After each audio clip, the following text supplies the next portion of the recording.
परिवार में जो भी बुजुर्ग हों, 18 साल से जो भी ऊपर हों, जो मताधिकार की श्रेणी में आते हैं, उन सबको आपका दायित्व है कि अपने दादा दादी, माता पिता और जो भी आपके भैया भाभी सभी हैं, उन सबको आने वाले चुनाव समय में अपने मताधिकार के लिए आप लोग प्रेरित करेंगे।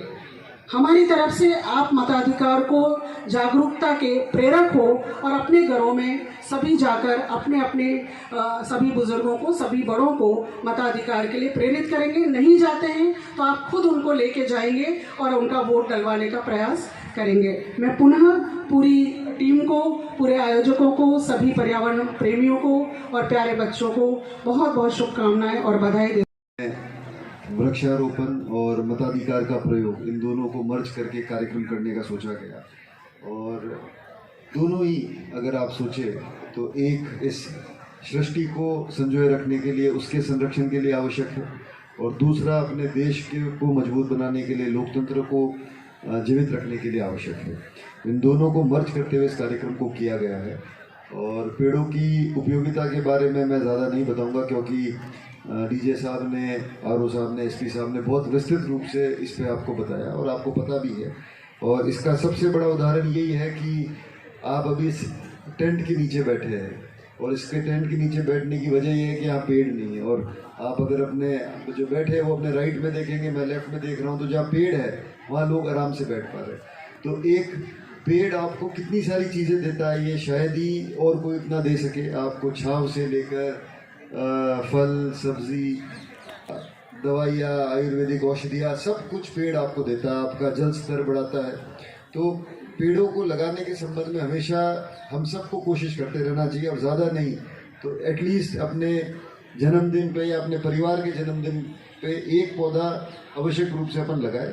और न केवल लगाए, क्योंकि पेड़ लगाना आसान होता है, लेकिन पेड़ों को लगा के और उसको ये कोशिश की जाए कि वो पेड़ अपना मूल स्वरूप ले और बड़ा वृक्ष के रूप में बने।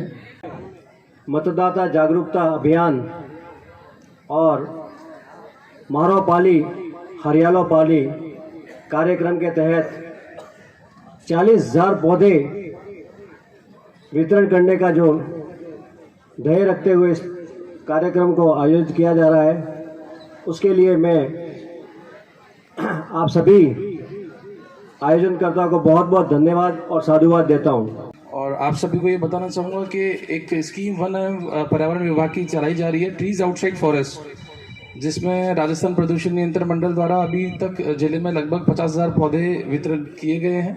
और माननीय कलेक्टर साहब की ये एक वो योजना थी कि इसको एक और अच्छे, एक बड़े स्केल पे किया जाए स्टार्ट करके, और अतिरिक्त जितने भी उपलब्ध पौधे हैं जो हम लोगों ने वन विभाग से क्रय किए गए हैं, उनका एक अच्छा उनका पौधारोपण किया जाए और डिस्ट्रीब्यूशन एक अच्छे लेवल पे किया जाए, अच्छे नेटवर्किंग पे। और साथ ही जैसा सीईओ मैम ने बोला कि पौधा लेना या पौधा देना, डिस्ट्रीब्यूट करना ही एक सिर्फ काम खत्म नहीं हो जाता है, उसका जो संरक्षण है वो बहुत इम्पोर्टेंट है। बिकॉज अगर जैसे ही आप सभी को, बच्चे भी स्कूल से सभी पढ़ते हैं, पेड़ों की खुद की एक क्षमता होती है ट्रीटमेंट की, चाहे वो वायु को इम्प्रूव करना, एयर क्वालिटी इम्प्रूव करना, चाहिए वाटर क्वालिटी इम्प्रूव करना। उनकी जड़ों में एक खासियत होती है जो सॉइल को और वाटर को भी इम्प्रूव करते हैं।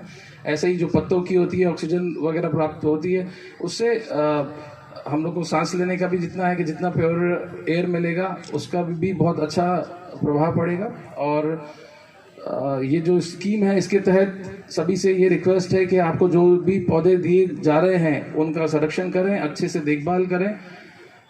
जब तक हम इनको अच्छे से देखभाल नहीं करेंगे, ये पनप नहीं पाएंगे, बड़े नहीं हो पाएंगे। और आज यहाँ से सभी जने संकल्प लेके जाएं, जैसा वो मतदान का है कि जैसे हम लोग के मतदान भी जितना इम्पोर्टेंट है, तो सभी उसमें भाग लें।